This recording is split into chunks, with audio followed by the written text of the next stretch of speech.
Well, first ikan bakar. This ikan bakar is a dish. Ikan means fish, and bakar is roasting, grilling. So ikan bakar usually is there in the evenings. There are bakar stalls where they are doing ikan bakar. They are also doing murgi roast and all these things. People love ikan, and the principal fish which is used is the stingray. Okay. That is the main fish, or a black pomfret. But they are very easy with the, and you must see them, the chopsticks, they're having it and the bone comes out.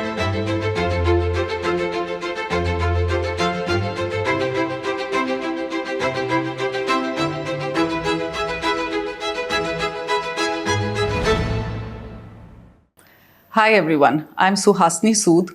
Welcome to We the Chefs Food Talk with Sourish. We the Chefs is an online aggregator for home chefs with presence in Delhi, NCR and Bangalore. We have partnered with more than 300 chefs who are excited and keen to bring their food and share it with all of you. We make this happen by collecting hot, authentic, freshly prepared food from their doorsteps and delivering it to you. In this series, Sourish will be talking to a different chef every week. They will be sharing their food journey with us, how their love for food started, what they've learned along the way, and their dreams and ambitions. They will also be giving us great insights into the cuisine that they love. So let's get started. We are at We the Chef Experience Center, like always, and welcome to another episode of Food Talk with Sourish. You must often be wondering whether We the Chefs is only about Indian cuisine and the beauty and the variety that our nation has to offer. But we also have some very talented chefs who promote cuisines of other countries. And therefore, We the Chefs has quite a variety to offer. Our platter is really big. Let me introduce you to Jayita Sen, who's one of the real, I would say, the stalwart members of We the Chefs, and she specializes in, of all things, Malaysian cuisine. Now, you don't see many Indian chefs specializing in Malaysian cuisine, but she does, and she has a story behind it. So, Jayita, why don't you roll your story? How did you get to cook Malaysian cuisine? Thank you, We the Chef and Sourish. Had I been in Malaysia, I would have said Satu Satu Malaysia. Okay, Satu Satu Malaysia? It's like Swadika. No, it is a greeting. When you land in Malaysia, you will see it's written Satu Satu Malaysia, which means one Malaysia. Okay. I landed up in Penang, not Malaysia, not Kuala Lumpur. I landed up in Penang 10 years ago, or 12 years ago maybe. Once my daughter finished her class 10th, my husband was already posted there, and he was, I stayed back for 2 years till my daughter finished class 10. Then we moved also, and that is how it started. If I'm not mistaken, Penang is primarily a Chinese city. Yes, absolutely Chinese, and they're very different from the rest of it. So the food courts in Penang are something to watch for. And what happened, since I was not working, and my daughter used to go to a school where it was an international school, and she used to come and tell me, Mama, we have to go there. And first shock came to me when we rented our first house, which was a huge house. The question which was asked is, I hope you are not cooking in the home. Malaysia, nobody cooks. Penang, nobody cooks. I said, how do people eat? You have to eat out. That's a very Chinese thing. Like in Hong Kong, no one cooks at home, It's not only China, it's Malaysia, right. And Penang. And I said, okay, but still I need to cook. Then there was a wet kitchen, there was a dry kitchen. My husband used to be out mostly. We started going to the food courts. And we understood a way of life is like a breakfast. There's a snacky time, there is a lunch time, and there is a dinner time, which is going back. And strangely, Sourish, what I used to see, because I was working also, that, they were working with clock in their body. I started going out with them. What I saw is every day they have the same food. Like, there is a dal roti in our house. So there's a meal, but it is all graded. That this is for lunch, this is for dinner. What does mee mean, by the way? Mee is noodles. Noodles, okay. Because you have mee goreng. And mee goreng. Yeah, that's right. Goreng means fried. Like fried, people think nasi goreng is a dish. No. Nasi goreng is rice fried. Right. So mee goreng means fried noodles. We started going, and I used to see the women there. it was fascinating. Like a woman is selling only me. So she has noodles, she had sauces, she has all kinds of non-veg. So I go to the mee stall, she's doing mee stall. So a person who's going to the mee stall, that day her lunch is me only. And a Nestle drink. With the milk tea or the bubble tea. Bubble tea or the milk tea. So this is how I started, and then I used to watch them making sambal and things. But they used to cook at home also. These were during festivals, the Chinese New Year, these New Years. So now tell me, the dish that you're going to cook shortly, it's called ikan bakar, if I'm not mistaken. Now that's a grilled fish. Yeah. Now, as you were telling me some time back, that actually if you see the Malaysian meal, the meals of the day, they have a pattern, Yeah. What is that pattern? And I think you're going to replicate it on September 6th at at a pop-up you're doing at We the Chefs Experience Center. So what is this meal cycle that they have? Well, first ikan bakar. This ikan bakar is a dish. Ikan means fish, and bakar is roasting, grilling.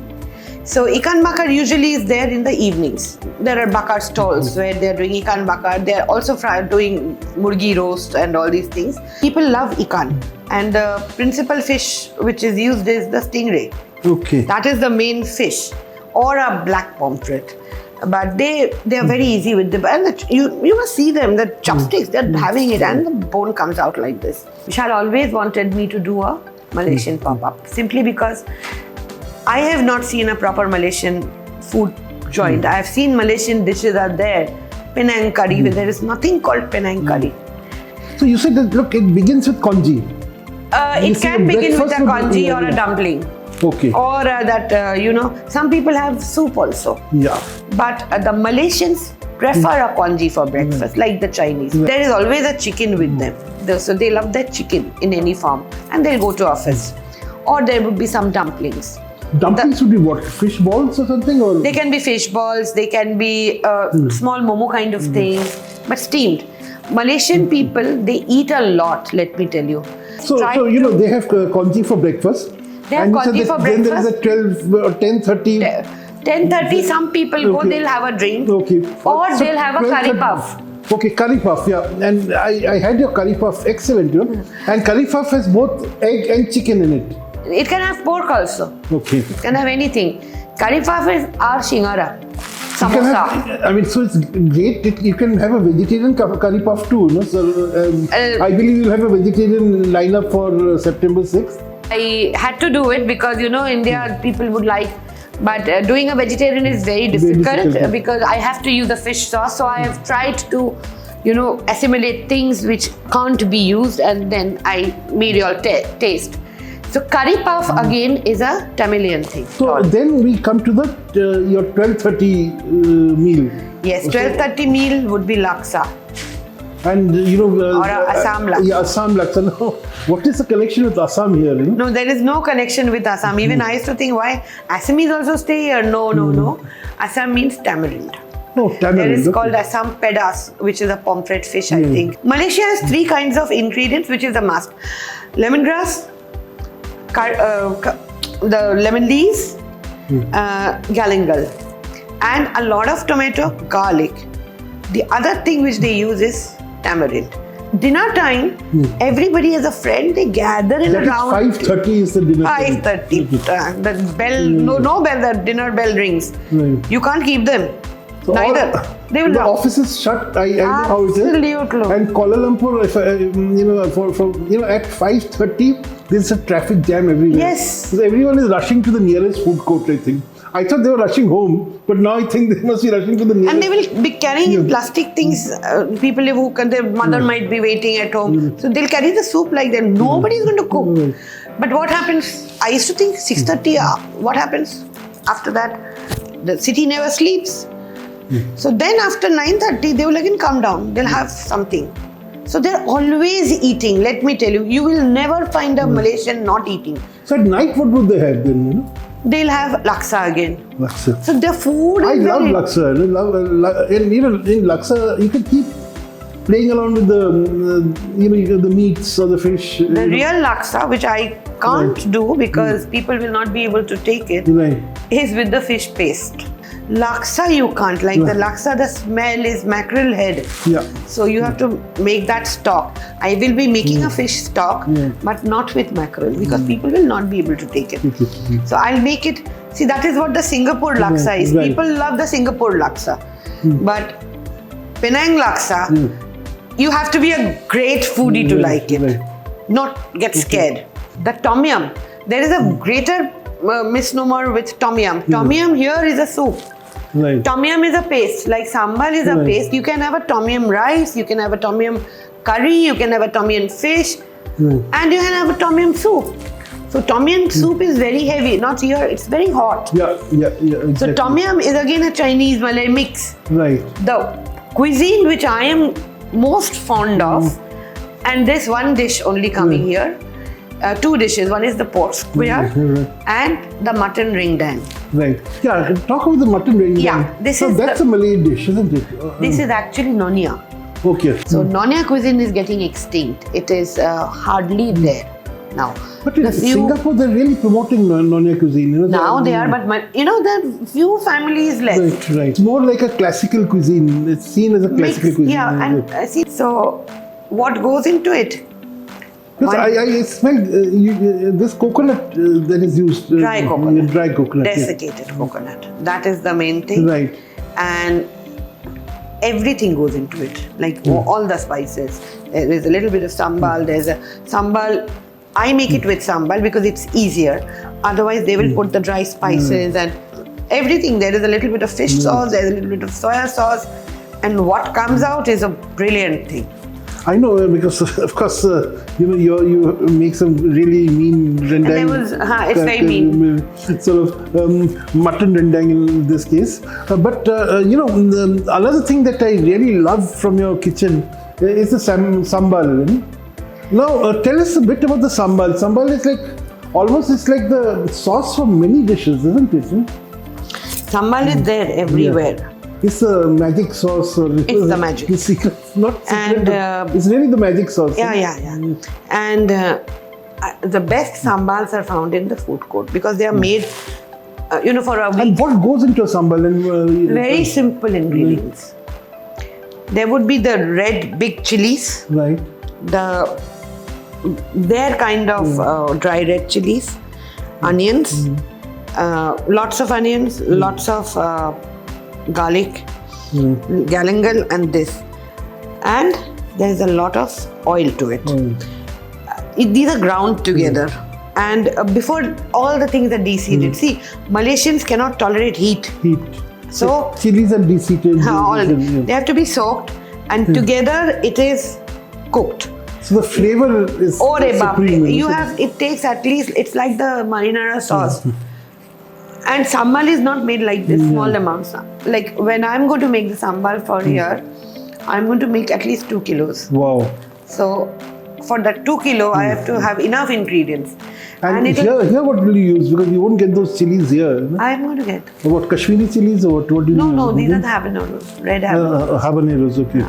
So fruits are the desserts. What it's called rajak. So fruit with a sauce. And they have normal puddings and things which everybody What has. about the Portuguese influence there, Malacca, for instance. Malacca is a very different food. I've been to Malacca and it is absolutely different. Yeah. And you find that there's something called devil chicken there. Right? So devil chicken is exactly our mangshel chol. As a Bengali, I can say they put a lot of dhone, which is coriander. And egg. So something like our, duck bungalow curries. So that Portuguese influence is only in Malacca. In Malacca. You will not find that food anywhere. And very close to India. And I've been very lucky, friends keep coming. So I get my sauces, like the Kikoman sauces from there. So there. Yeah, another thing, as you were saying, Kikoman's sauces are the ones which you use Without that, I will not cook Chinese. Yeah, right, exactly. Without cumin and bean paste, that's not Chinese for me, because the Cantonese also use that. Right. Malaysians have something like a biryani. Yeah, they call it biryani. Right. It is a Dindugal biryani. Oh, okay. Right. Tamil, na? Dindigul, yeah. Dindigal. Yeah. Which we don't. They call it biryani. BRI. Right. So the same thing, more or less. They have it in. You must go and see. You talked about the pattern of eating, right? So the South Indians will have start their things with the dosa. Right. So they will also do the same thing. Curry puff is common to all. So it's a very interesting thing. Those are the things which bind nations and cultures. There's always some common element, some common threads. Which you find. Penang Curry is a myth, I can tell you. Yes. So thank you so much, Jayita. You're not only a great cook, you're a fount of knowledge. And Malaysian food, frankly, is not something which people talk about much, because people only talk about the casinos of Genting Highlands. It is so bad food. I don't think you get good food there. Or Langkawi, sort of all the Langkawi tourist is good, destinations. but Langkawi caters to tourists. I guess, to enjoy really good Malaysian food, if you're in Malaysia the next time, hit the food courts and not the nearest McDonald's. Thank you so much, Jayita. And see you on the 6th. And please sign up for the Chef's Table, actually it's called, that Jayita is doing on the 6th of September at this venue, the We the Chefs Experience Center. You'll get to hear more stories from me and Sourish. And good food. No, I'll only be eating. I'll be listening to Jayita talk about Malaysian cuisine. Yeah. Thank you so much. Thank you. Press the like, subscribe and bell icon, and don't forget to order from We the Chefs to taste the stories of our home chefs.